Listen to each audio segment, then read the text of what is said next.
The news is live on Joy99.7 FM in Accra. We are live in Kumasi on Love 99.5 FM. We are streaming live on Facebook and over 30 affiliates across Ghana's 16 regions, including Lolonyo FM in Hohoi, A1 Radio, Dreams FM in Bolgatanga, Jubilee Radio in Keta, Radio Wa in Wa, KTU is in Koforidua, and Radio Max in Takrade.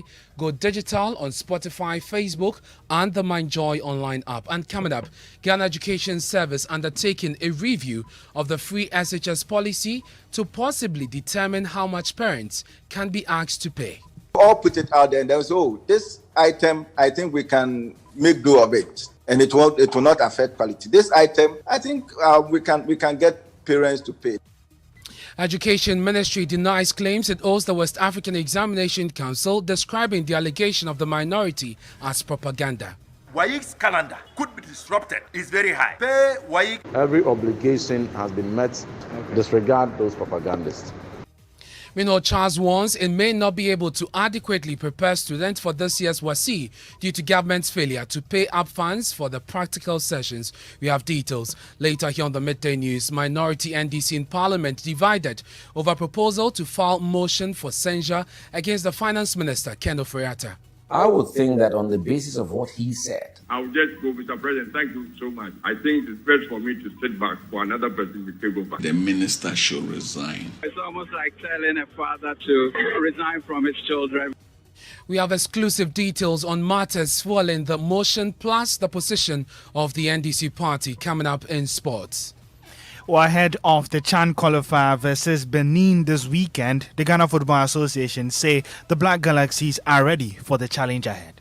As we build up to the NDC's to the 10th anniversary of the death of former President John Evans Atta Mills, we'll bring you excerpts of our latest documentary, Ghana's Greats. 5 a.m. he called and then he said, I think he blew his nose and then there was some blood that came and it was on the carpet. I rushed to the castle around that time and I was with him throughout. The rest of it I would take to my grave. And later, we'll take you to the Achimota Mall where we have the first clinic of this year's EcoBank John Hughes Habitat Fair. Superlock, all the products that you need to finish your house. The cost, we can bear it. The thing about us is that our 3 and 4 bedrooms actually come with boys' quarters. Details of these stories and more in this half-hour package. Please stay with us.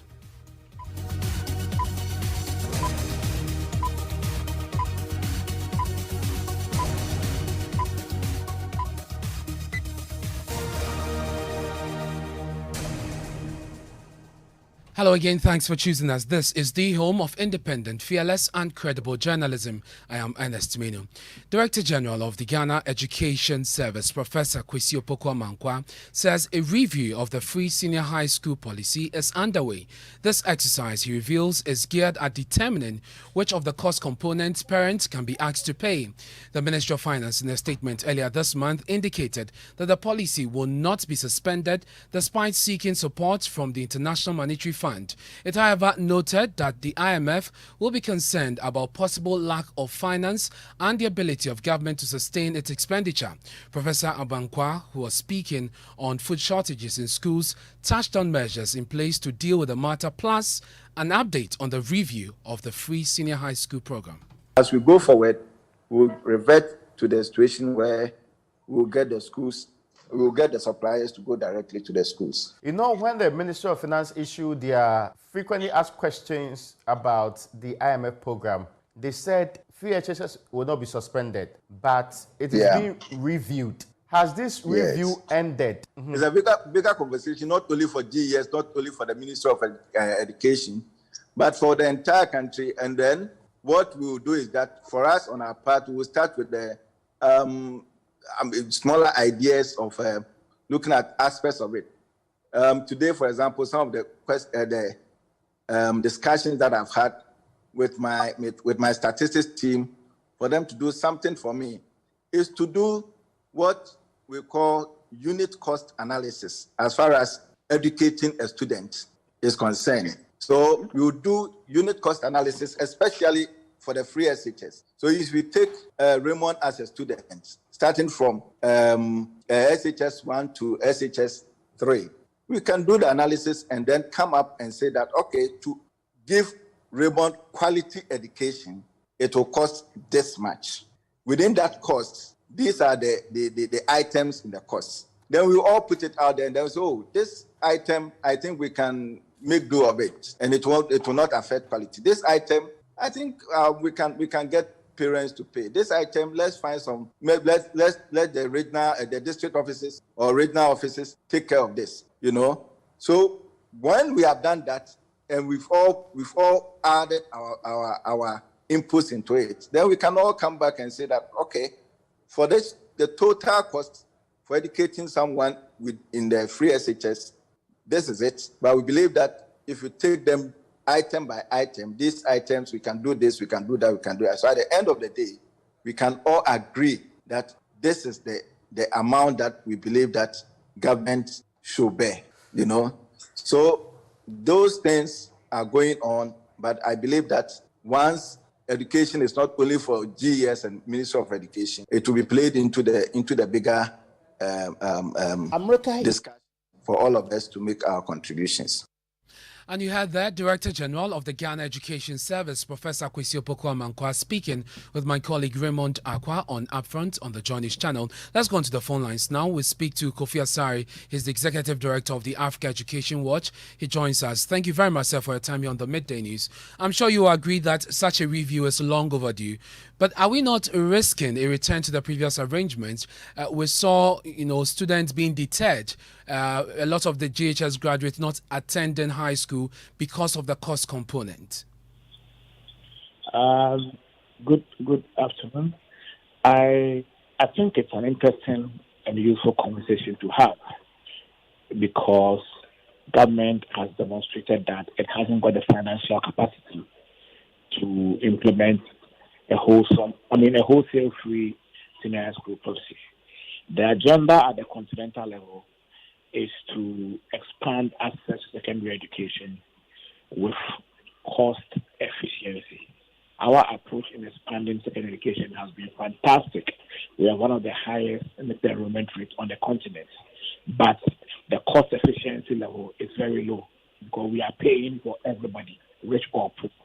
And so having a discussion around how parents can share, for example, the cost of feeding, is not a discussion that necessarily leads to anyone being denied an opportunity to enroll and complete secondary education on the basis of cost. Let me give you an example. If we ask every parent to pay 41 Ghana cedis every month in the year for the feeding of their children, at the end of the year, every parent would have paid half of the cost of feeding their children, and they would have contributed 650 million Ghana cedis. That is half of the feeding expenditure which government market is breaking. If that happens, we would have some liquid in the system, so that if the Ministry of Finance delays in paying contractors to supply food, there will still be cash in the system from the parental contributions to ensure that our children don't starve or they don't go hungry. This is not a discussion that should deprive anyone of secondary education. And if anyone feels that they don't have the capacity, we have the means to test and then take them through a validation process and then give them 100% discount. Thank you very much. That's Kofi Asare. He's the Executive Director of Africa Education Watch. Now, the Chancellor of Wisconsin University College, Dr. Paul Finn, says government must begin to allow more private participation in the educational sector. America is great, Europe is great, because individuals are really running the country. It's not the government, especially for example, education. Ghana government is spending over 75% of their income on education alone. Why? Why don't you allow private people run education? Let the private people run education, and it will be okay. Let the churches, a mission. In the past, the mission, the churches, the organization, individuals were running schools, and all of a sudden the government took over. And it is creating problems. Private people, private education, there will be no strike. I don't know why everybody is dependent on government. Government give me milk. Government give me sugar. Government open my door and put me on my bed. Government get my key and go to the post office and get my mail for me. Why? That's Dr. Paul Finn, Chancellor of the Wisconsin University. Still on matters of education, this afternoon the Education Ministry has denied claims it owes the West African Examination Council for the conduct of last year's WASSCE and BECE. The Deputy Ranking Member on the Education Committee of Parliament, Dr. Clement Park, had alleged government owes the examination body about 23 million cedis, which is crippling its operations and threatening the smooth conduct of this year's WASSCE, which begins August 1.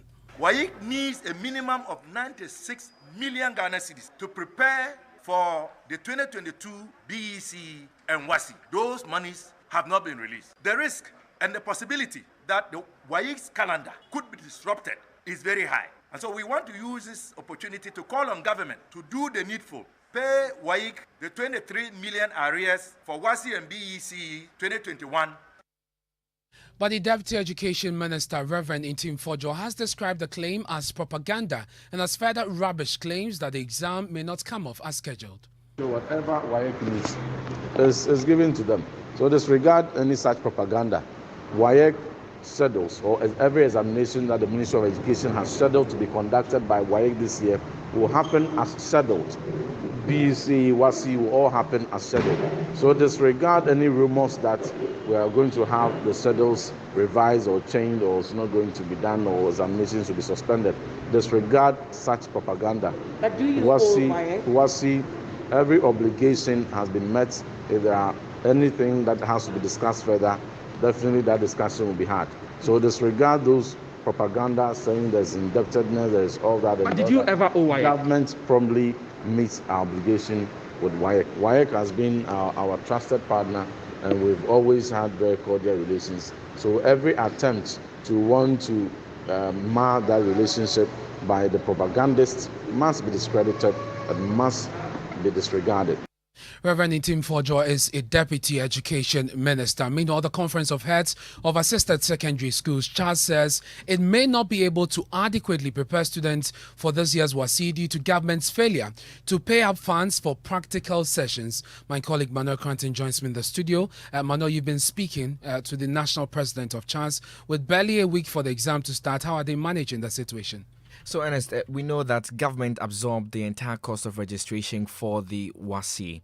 Now, it is expected to pay for them and also release funds for practical sessions, especially for courses like home economics, visual arts, and so on and so forth.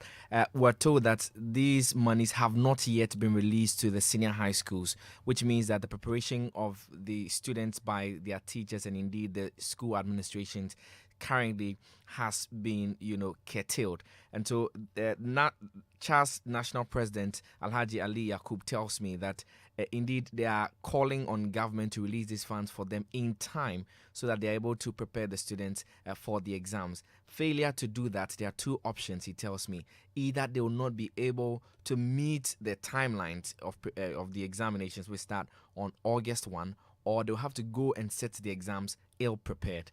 They have also been raising concerns about, other areas of funding in terms of their operation. For instance, they held a meeting yesterday for all their members across the country at Joabing in the eastern region. And among other things, they resolved that all extracurricular activities, including sports, culture, National Science and Maths quiz, SHACS, the SHACS quiz, and so on and so forth, are to be suspended because there are no monies to carry out these activities. Thank you very much, Manu. Now, in a related development, the Ghana Education Service, actually responding to the issues of food shortages, has said that it will pay the buffer stock company what it deserves ahead of the disbursement of food in order to deal with the situation. We can hear from Director General of the Ghana Education Service, Professor Opoku Amankwa, who spoke to my colleague Raymond Akwa upfront on the Joy News channel.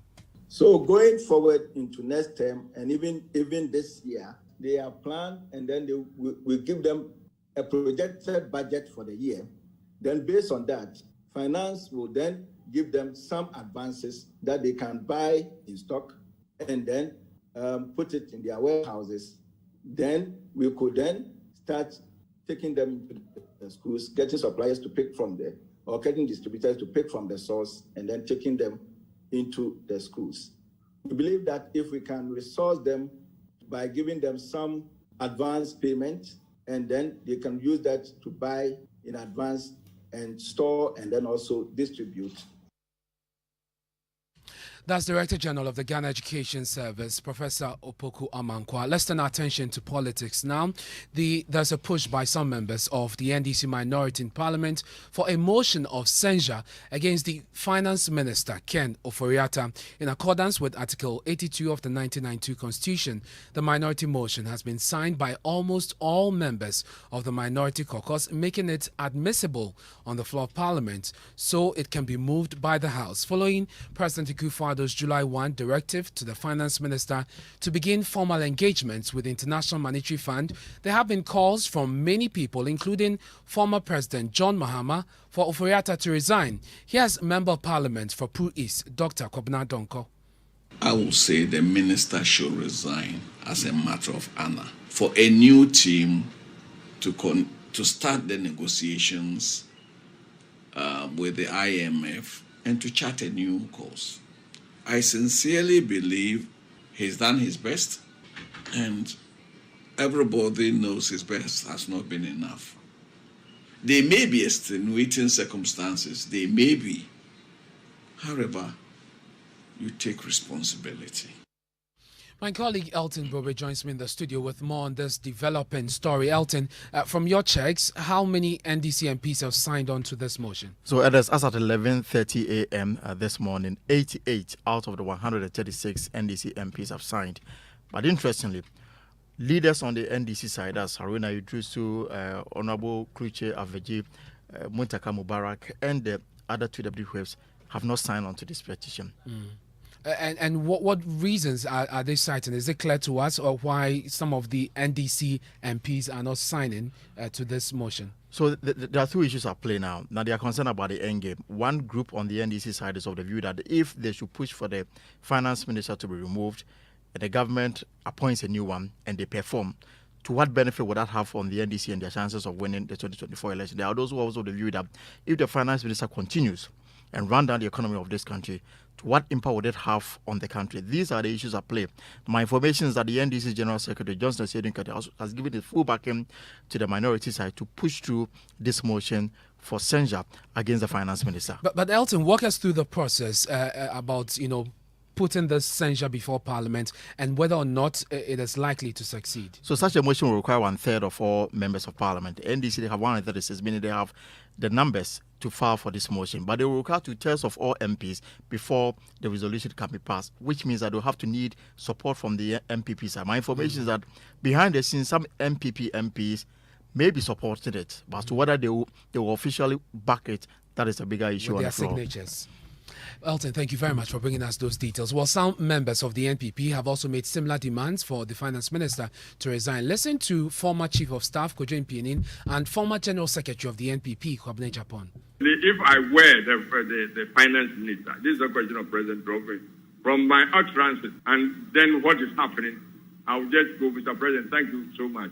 I think it's best for me to sit back for another person to take over. I would think that on the basis of what he said 2 weeks before to the whole country, which is that we will never go to the IMF and we're a proud country, we have the resources. And when you speak like that, you should look yourself in the mirror and say, look, I got it wrong. Mr. President, I thank you for giving me the opportunity and I should stand down. Well, we'll keep tabs on the story and we'll bring you more in our subsequent bulletins. But still, with politics, the opposition NDC is calling for a full-scale probe into the administration of justice in Ghana. They accuse the Chief Justice, Kwesi Niniebua, of supervising administrative abuses never seen in the history of Ghana. General Secretary Johnson Sedinkati has been addressing a news conference. Then the third area that is of concern to us is the administrative abuses by His Lordship, the Chief Justice himself. Quite apart from the above, the Honorable Chief Justice, Justice Kwesi Niniebua, is likely to go down in history as the worst Chief Justice of the Republic of Ghana since the inception of the Fourth Republic. His reign as Chief Justice has been characterized by unimaginable administrative abuses. These abuses are thrown into sharp relief when the conduct of the current Chief Justice is measured against the professionalism and conduct of former Chief Justices. We recall, in particular, the words of Chief Justice Apalu at his send-off party that, and I beg to quote, "The one great quality I would wish to see in my colleagues is courage." That's Johnson Asidu Nkitia, General Secretary of the Opposition NDC. Police in the Ashanti region say they are following leads to help arrest killers of a student of Oyoko School of Dispensing Optics who was shot dead by unknown gunmen on Tuesday night at Sofo Line in Kumasi. The 23-year-old Kwabena Esumadu was shot multiple times through the driver's window of his unregistered Mercedes-Benz car. He was found at the crime scene moments after by the Sontreso police at about 11:50 p.m. The information on what led to his murder is scanty. Police sources say the deceased was allegedly attacked moments after he dropped a friend at the scene. Let's go live to Kumasi and speak to Ohimin Terry of our security desk for more on this. Ohimin, information about the death of the student is scanty, but you have been digging for some more information on this and how he may have been murdered. What do we know? Yes, sir, Ernest. What we do know is that the disease, 23-year-old Kwabena Esumadu, is a native of Ofinso in the Ashanti region, and he is a student, a level 100 student of the Oyoko School of Dispensing Optics. On the particular day of the incident, he came over to drop a female friend, and about 11:40 p.m., when he was returning to his base in Ofinso, then the unknown gunmen, wielding what police suspect to be a pump-action gun, pulled up and then fired the shots at close range through the driver's window, killing him instantly. He was hit multiple times in the head and the neck. So when police got to the scene, he has already passed away. His body was conveyed to the Konfanochi Teaching Hospital. But police say because the incident happened at the odd hour of 11:40, notably, people would have been around if it had happened during the day or the daytime or the rush hours. Because Sofo Line is a lorry terminal, a lot of people come around. Motorists are also come around to pick passengers. But the incident happened at the time that majority of the people have left the scene. So few of them heard the gunshot and then reported the incident to Sofo Line police. That's Ohimin Interior of our security desk. I will be monitoring this story. We'll bring you more in our subsequent bulletins. This is the Midday News here on Joy 99.7 FM. Still to come as we build up to the 10th anniversary of the death of the former president, John Evansett Mills. We'll bring you excerpts of our latest hotline documentary, Ghana's Great. And later, we'll take you live to the Achimota Mall, where the first clinic of this year's EcoBank Joy News Habitat Fair is underway. Superlock, all the products that you need to finish your house. The costs, we can bear it. The thing about us is that our 3 and 4 bedrooms actually come with boys' quarters. Yama Wakwaba, ba Akwaba Magic Busia, brand new channel, Tia Roba, Emuno Tiao, Ewo DSTV channel 149, and Go TV channel 108.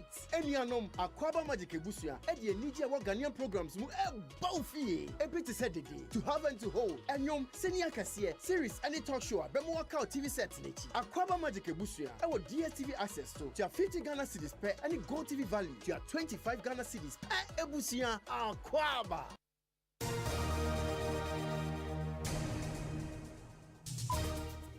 Thanks for staying with us here on the Midday News on Joy 99.7 FM with me, Ernest Manu. Let's find out the latest in sports. Hello, Riku. Hi, Ernest. So, home-based Black Stars, they call themselves the Black Galaxies, are preparing to face Benin on Sunday in a double-leg fixture for the CHAN qualifiers. The Galaxies are currently unbeaten in all their friendly games ahead of the encounter, with their most recent win a 5-0 drubbing over lower tier side Ali Royals. Henry Asante Chum, who's the Ghana Football Association Communications Director, is confident that the team can deliver. I have lots of confidence in this team. There are top quality players in this team, from Dennis Kosa to Imoro to Atenga to Gladson Awako to Ajanim Boatin to Danlad Ibrahim and all those players. We believe in the quality that we have at our disposal. So far, it looks very good. They are in Cape Coast. They will be in Cape Coast for the whole week, and hopefully we'll play against Benin on Sunday. If we're able to win, we will go to Benin as well for the second leg, and once we go past that hurdle, we will be in good stead to face the Nigerians in the next round. That was Henry Asantitun speaking ahead of the Black Galaxies game against Benin on Sunday. Thank you very much, Oriku, for bringing us sports. Now, Sunday, July 24 will mark 10 years since former President John Evans Atta Mills died. As part of activities marking the day, Joy News will bring you a special documentary produced by Pakwesi Shandov celebrating the man whose life touched many. Here are excerpts of the documentary featuring his colleague lecturer, Professor Kofi Esumanin, and his brother, Samuel Atta Mills. Somewhere along the line, he told me that his brother had arranged for him to go to South Africa. This was during the campaign, was it this? Yes, the campaign for the presidential elections. So he went to South Africa and came back. Quite frankly, he did not tell me exactly what was wrong. He was feeling slightly better, but I knew the problem had not gone completely, but manageable. Yes. I have just arrived from the U.S., where I undertook a regular medical checkup. Thank God, everything is okay. In fact, for 3 weeks prior to that, I had spent every night with him in his room. I stayed with him. And the last night, I don't know what happened. He asked me to go home and then go and sleep. And I insisted I wanted to stay. He said, no, I'm fine. You know I'm fine. Just go. He had a sinus problem. But then at 5 a.m., he called me. And then he said, I think he blew his nose, and then there was some blood that came. And it was on the carpet. I rushed to the castle around that time. And I was with him throughout. The rest of it, I would take to my grave. You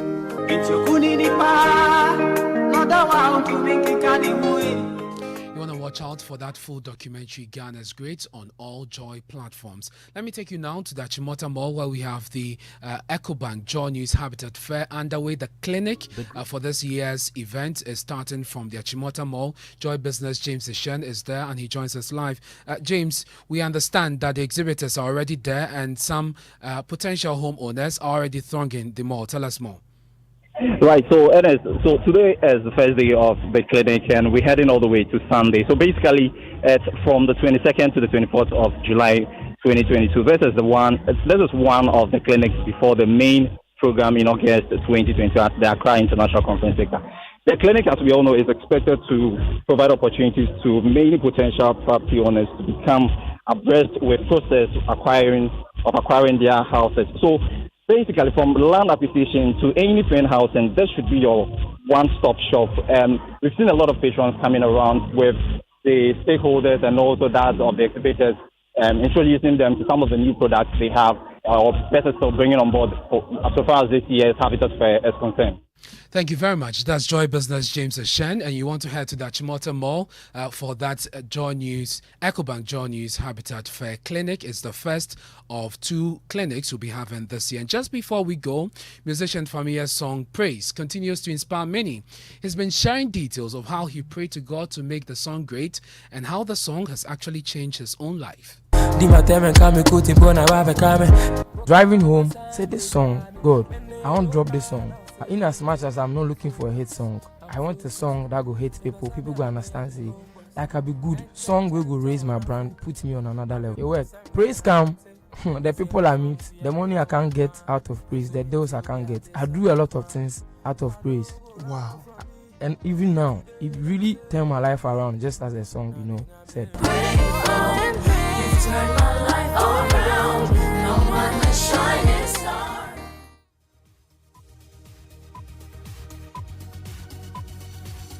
On that note of praise, we end the midday news here on Joy 99.7 FM. Many thanks for your company throughout the week. We have more stories when you log on to myjoyonline.com. Our top story this hour, Ghana Education Service undertaking a review of the free SHS program to possibly determine how much parents can be asked to pay. My name is Ernest. Living Word with Pastor Mensa Otabil comes up shortly.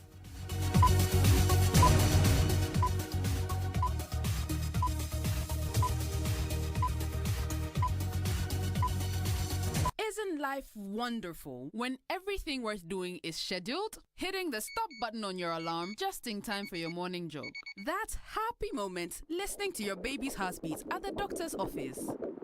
Or an arranged virtual meeting with that big client. Buy airtime ahead of time with scheduled airtime service on MTN Momo. You can schedule your airtime purchase of any amount daily,